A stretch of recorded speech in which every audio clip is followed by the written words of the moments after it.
నమస్తే. నేను రాము.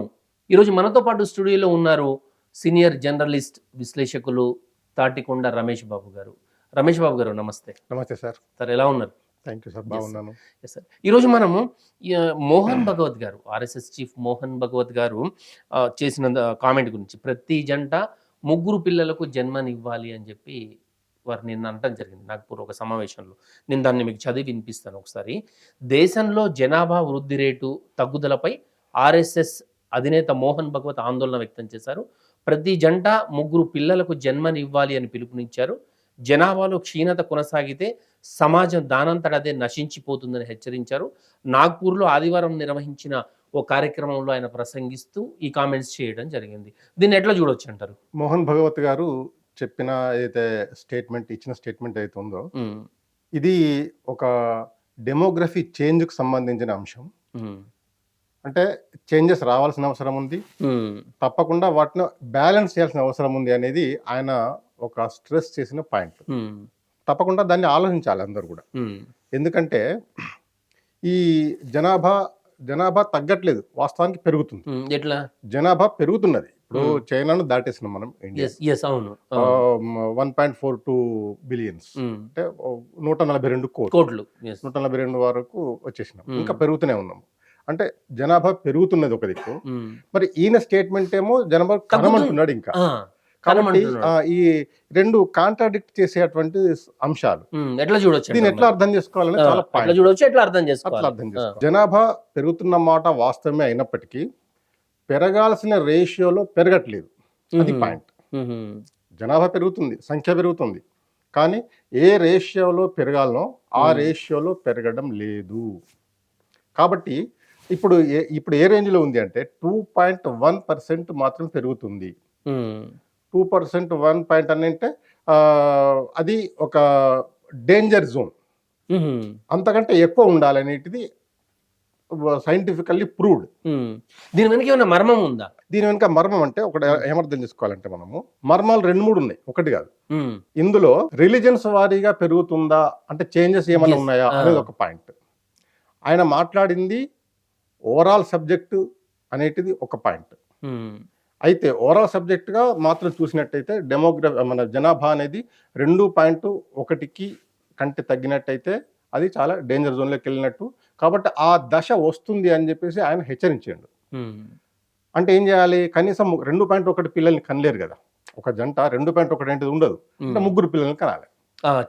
ముగ్గురు పిల్లల్ని కన్నట్టయితే ఇది ఒక 30 ఏళ్లలో ఒక స్టెబిలిటీ రేంజ్కి వచ్చేస్తుంది. 30 ఏళ్ళలో సుమారుగా 25-30 ఏళ్లలో స్టెబిలిటీ రేంజ్కి వచ్చేస్తుంది. అంతకంటే తగ్గినట్టయితే ఈ 20-30 ఏళ్లలో ఏదైతే ఉందో ఈ సొసైటీ లోపల విపరీత ఇంబ్యాలెన్సెస్ వస్తాయి. ఇంబ్యాలెన్స్ అంటే ఒక వర్గం విపరీతంగా పడిపోవడము, ఒక వర్గం విపరీతంగా పెరిగిపోవడము, ఈ ఇంబ్యాలెన్సెస్ వస్తాయి. ఆయన చెప్పిన ఫిగర్ ఏదైతే ఉందో అది ఓవరాల్ పిక్చర్. అయితే ఈ ఓవరాల్ పిక్చర్లో ఇంటర్లింక్ అయిన అర్థం కానీ లేకపోతే ఎక్స్పోజ్ కాని సబ్జెక్ట్స్ ఇంకా కొన్ని ఉన్నాయి.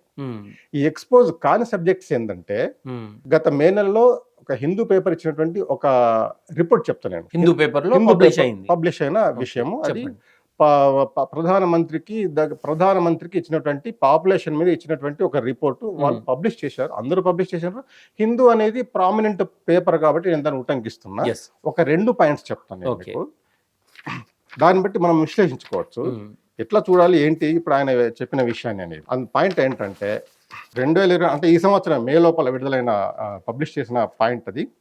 1950 నుంచి 2015 వరకు, అంటే 4 ఏళ్ల క్రితం వరకు, స్వాతంత్రం వచ్చిన దశల నుంచి మొన్నటి వరకు జనాభాలో వచ్చిన హెచ్చుతగ్గులు, విపరీతమైన హెచ్చుతగ్గులు వచ్చినాయని చెప్పేసి ఆ రిపోర్టు ఎస్టాబ్లిష్ చేసింది. దాన్ని బట్టి దేశంలో హిందువులు అంటే 50 నుంచి 15 వరకు ఆ లెక్కను బట్టి చూసుకుని స్టడీలో 1950 నుంచి 2015 వరకు హిందువుల జనాభా 7.82 తగ్గింది. ఓవరాల్ జనాభా పెరుగుతుంది వాస్తవమే, కానీ దీంట్లో ఈ వేరియేషన్స్ చూసినట్టయితే హిందువుల జనాభా 7.82% తగ్గింది. ఎట్ ద సేమ్ టైం హిందువుల తర్వాత ఉండే ముస్లింల జనాభా 43.15 పెరిగింది. మీరు ఎంత తేడా అర్థం చేసుకోండి. మళ్ళీ ఒకసారి రిపీట్ చేయండి ఆ నంబర్స్. 43.15% ముస్లింల జనాభా పెరిగింది, 7.82% హిందువుల జనాభా తగ్గింది. అంటే ఇప్పుడు మనము ఆయన ఈ విషయం చెప్పలేదు, ఎవరు మోహన్ భగవత్ గారు జనాభాను పెంచండి అన్నారు. జనాభా పెరుగుతుంది, ఎవరి జనాభా ఎంత పెరుగుతుంది అనేది మనం ఆలోచించాల్సిన అంశం. ఓకే, మీడియా కానీ లేదా ఈ సొసైటీ మీద ప్రేమ ఉండేవాళ్ళు కానీ ఇవి విశ్లేషించుకోవాల్సిన అంశాలు.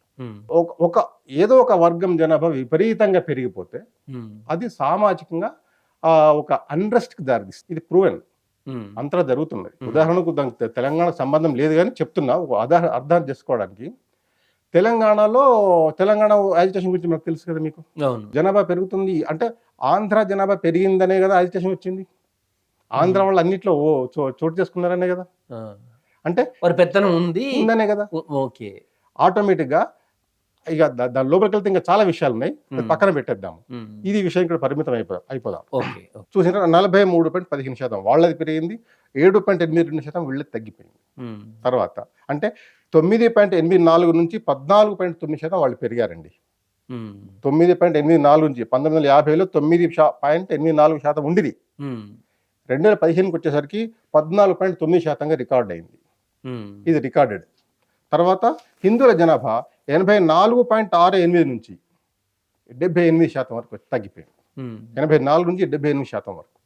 తర్వాత క్రిస్టియన్స్ చూస్తే 50లో 2.24 ఉండేది, 2.24%.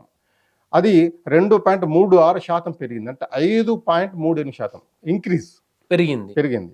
క్రైస్తవుల జనాభా కూడా పెరిగింది. సిక్కుల జనాభా కూడా 6.58% పెరిగింది. 6.58 అంటే పెద్దగా అనిపిస్తుంది ఒక 100 కోట్లలో చూసినట్టయితే, కానీ వాళ్ళ జనాభా 1.24 నుంచి 1.85 మాత్రమే పెరిగింది. మన పర్సెంటేజ్ లో చూస్తే 6% చూపిస్తుంది. తర్వాత పార్సీలు మా హైదరాబాద్ లో చాలా కొన్ని 2000 కంటే ఎక్కువ లేరు వాళ్ళు.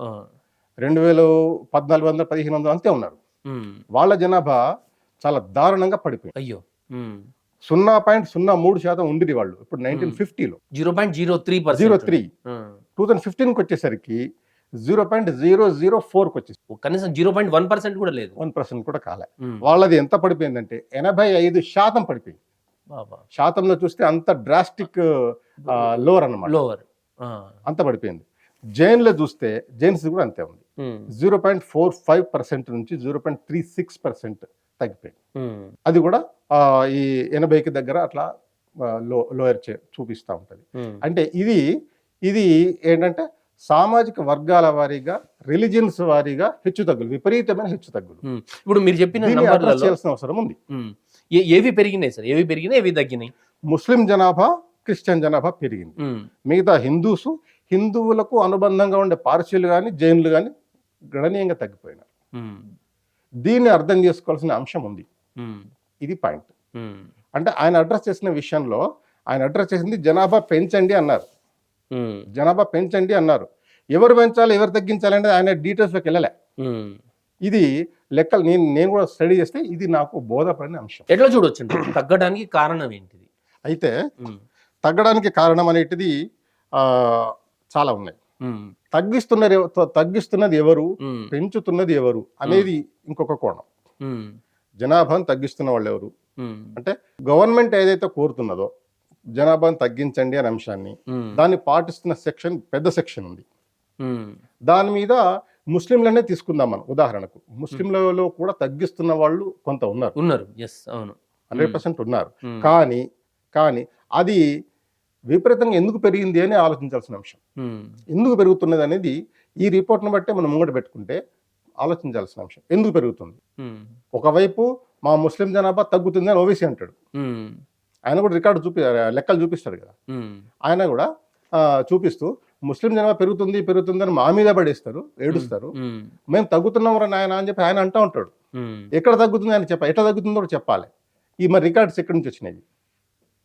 అయితే ఇది అండర్ కరెంట్గా, లేకపోతే వాళ్ళ జనాభాను పెంచుకోవడానికి అంటే పిల్లల్ని కనడమే కాకుండా పిల్లల్ని కనే ప్రక్రియ కంటే విభిన్నంగా ఇంకో ప్రక్రియ ఏదో జరుగుతుంది దేశంలో నేను అనుకుంటున్నా. నేను అనుకోవడం కాదు, వాస్తవం కనపడుతుంది.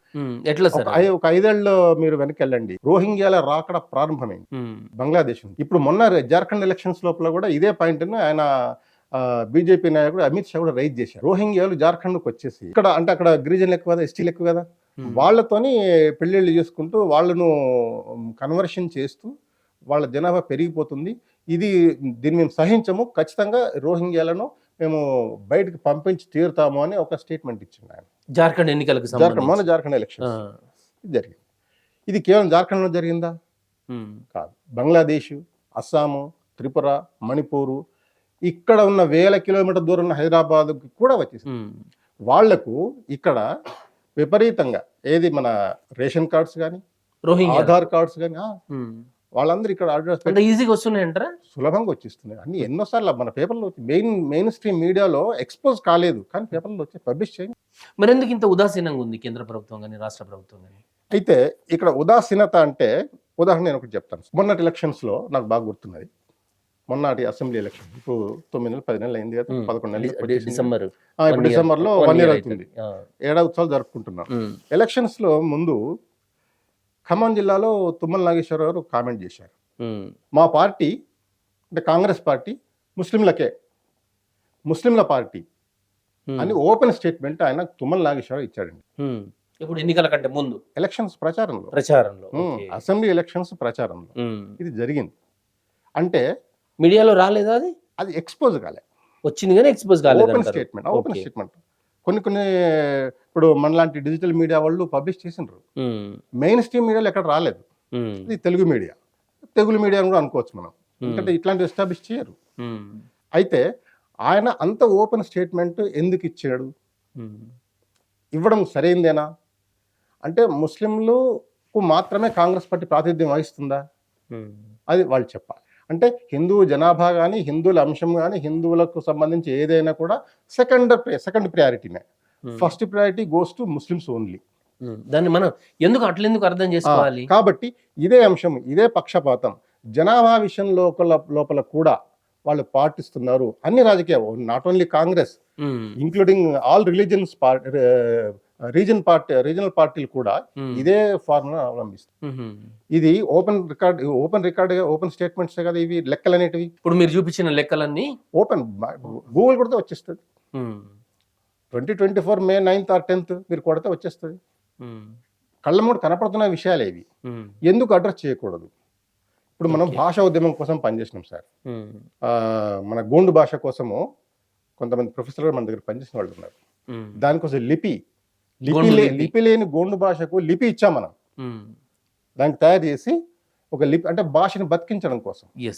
మరి ఈ డెమోగ్రఫీ చేంజ్ లోపల ఈ డ్రాస్టిక్ డౌన్ఫాల్ జరుగుతూ ఉంటే దీన్ని ఎందుకు అడ్రస్ చేయరు? మిగతా పార్టీలు ఆలోచించాలి కదా. అవును, అక్కడ కాంగ్రెస్ వాళ్ళు అంటే తుమ్మల నాగేశ్వరరావు అట్లా మాట్లాడారా? నెక్స్ట్ హైడ్రా తీసుకొచ్చారు రేవంత్ రెడ్డి గారు. హైడ్రా అనేది ఎవరు భూములు ఆక్రమిస్తే, బిఎఫ్ బఫర్ జోన్ లో కానీ లేకపోతే ఫుల్ ఎఫ్టీఎల్ లో కానీ ఎవరు ఆక్రమిస్తే వాళ్ళను ఉపేక్షించలేదని చెప్పేసి గట్టిగా చెప్పేశాడు ఆయన. యాక్షన్ మొదలు పెట్టాడు. ఫాతిమా కాలేజ్ దగ్గర వేసేసరికి ఆయన బ్రేక్ అయిపోయాడు. అక్కడ ఏమన్నారు, ఎడ్యుకేషన్ ఆర్గనైజేషన్ కాబట్టి సమయం ఇస్తున్నాము. మరి ఎడ్యుకేషన్ కోసము అంటే మనిషి బతుకున్న తర్వాత కావాల్సింది ఎడ్యుకేషన్, ఫుడ్, తర్వాత ఎడ్యుకేషన్. అక్కడ చాలా మంది ఇండ్లు పోయినాయి కదా, వాళ్ళ బతుకులు బజార్లో పడ్డాయి కదా. వాటిని విడిచిపెట్టి ఎడ్యుకేషన్ కోసం మాత్రమే కన్సిడరేషన్ చేస్తున్నామంటే అర్థం ఏంటిది? అది అక్కడ రాజీ పడిపోయింది గవర్నమెంట్. ఈ లెక్కల్లో దీనికి కనుక కంపేర్ చేసి చూసుకున్నట్టయితే ముస్లింల విషయానికి వచ్చేటప్పటికి కావలసుకునే ఒక ఉద్దేశపూర్వకంగా వాళ్ళు మౌనం పాటిస్తున్నారు అని చెప్పేసి అర్థం చేసుకోవాల్సిన అవసరం. రేణుకా చౌదరి గారు కూడా ఫైర్ అయినారు అని చెప్పి ఒకటి న్యూస్ ఉంది. ప్రతి ఒక్కరూ ముగ్గురిని కనాలన్న ఆర్ఎస్ఎస్ చీఫ్ మోహన్ భగవత్ కు ఎంపీ రేణుకా చౌదరి కౌంటర్ ఇచ్చారు. పిల్లల్ని కంటూ పోవడానికి మహిళలు ఏమైనా కుందేళ్ళ అని నిలదీశారు. రేణుకా చౌదరి గారు ఆమె ఏమి ఇప్పటి తరం కాదు, ఆమె చాలా పాత తరం మనిషి. ఆమె జమానాలో ఎంతమందిని కన్నారో ఆమెనే అర్థం చేసుకుంటే సరిపోతుంది. మరి అంటే వాళ్ళందరినీ ఆమె మరి కుందేళ్ళలాగా భావిస్తున్నారు, ఆమె చెప్పాలి. అంటే అప్పటి తరంలో 8 మంది 10 మంది అవును, 12 అవును. మంది కన్నా పిల్లల్ని కుందెలలాగా, అంటే ఆ తల్లుల్ని ఆమె కుందెలలాగా భావిస్తున్నదా అని ఆమె అర్థం చేసుకోవాలి. అయితే వారు చేసిన కామెంట్లో ఉపాధి లేదు, ఉద్యోగం లేని వాళ్ళకు పిల్లని కూడా ఇవ్వట్లేదు, ఇట్లాంటి పరిస్థితులు వాస్తవం. ఉన్నాయి అట్లా అని చెప్పి ఆమె కామెంట్ చేసినటువంటి పరిస్థితి. అవును. సార్ చివరిగా ఒక అనలిస్ట్గా మీరు దీన్ని ఎట్లా చూడొచ్చు? మీరు ఒక రిపోర్ట్ కూడా చూపించినారు కదా జనాభా తగ్గుదలకు సంబంధించి, మీరేం సూచన చేస్తారు చివరిగా చెప్పండి. జనాభాను ఇమ్మీడియట్గా పెంచడము అనేటిది ఆహ్, ఒక ఇమ్మీడియట్ ప్రక్రియ అది. అంటే పెంచాల్సిన అవసరం ఉంది. అయితే దానికి మా ఇష్టం వచ్చినా మేము పెంచుతాము అనేది ఒక సెక్షన్. లేదు అసలు మా పిల్లలే వద్దు అని ఇంకొక సెక్షన్ ఉన్నది. ఈ రెండింటి మధ్య విపరీతమైన ఇంబ్యాలెన్స్ అనేది వచ్చేసింది. ఈ ఇంబ్యాలెన్స్ అనేది రేపు చాలా దారుణమైన పరిస్థితుల్లోకి మన సమాజం నెట్టేస్తుంది. దీన్ని బ్యాలెన్స్ చేయాల్సిన అవసరం ఉంది. ఈ బ్యాలెన్స్ చేయడానికి ప్రభుత్వాలు కానీ, ప్రాంతీయ పార్టీలు కానీ, ప్రాంతీయ స్వచ్ఛంద సంస్థలు కూడా స్వచ్ఛంద సంస్థలు కావచ్చు. దీని మీద ఖచ్చితంగా ఒక ఇనిషియేషన్ తీసుకోవాలి. దీని మీద డిబేట్ చేయాలి. అన్ని సంస్థలు కూడా ప్రెస్ క్లబ్లలో కావచ్చు, లేకపోతే ప్రెస్ మీట్లలో కావచ్చు, మీడియాలలో కావచ్చు, డిబేట్ చేయాల్సిన అవసరం ఉంది. డిబేట్ చేయండి. అంటే ఎవరిని విమర్శించాల్సిన అవసరం లేదు. దీంట్లో సీరియస్నెస్ ఉందా లేదా, మంచి చెడ్డ మంచి చెడ్డ మాట్లాడుకోవాలి. ఇబ్బంది ఏంది అసలు, లేకపోతే ఇబ్బంది. ఎందుకంటే ప్రభుత్వాలు అనేటివి ఓటు బ్యాంక్ మీద ఆధారపడి ప్రభుత్వాలు ఏర్పాటు చేస్తున్నాయి. అటువంటిప్పుడు ఏం చేయాలి మరి? ఆ బాధ్యత ఎవరు? ఎన్జిఓస్దే. ఇప్పుడు ఎన్జిఓస్ దీన్ని టేకప్ చేస్తే ప్రభుత్వాలు ఖచ్చితంగా ఆలోచిస్తాయి. Thank you so much. కాబట్టి నేను ఎన్జిఓస్ రిక్వెస్ట్ చేస్తాను. రమేష్ గారు మంచి విశ్లేషణ ఇచ్చినారు. Thank you so much. ఇది వాళ్ళ చర్చ. మరో గెస్ట్ తో మళ్ళీ కలుద్దాం. చూస్తూనే ఉండండి జై స్వరాజ్య టీవీ.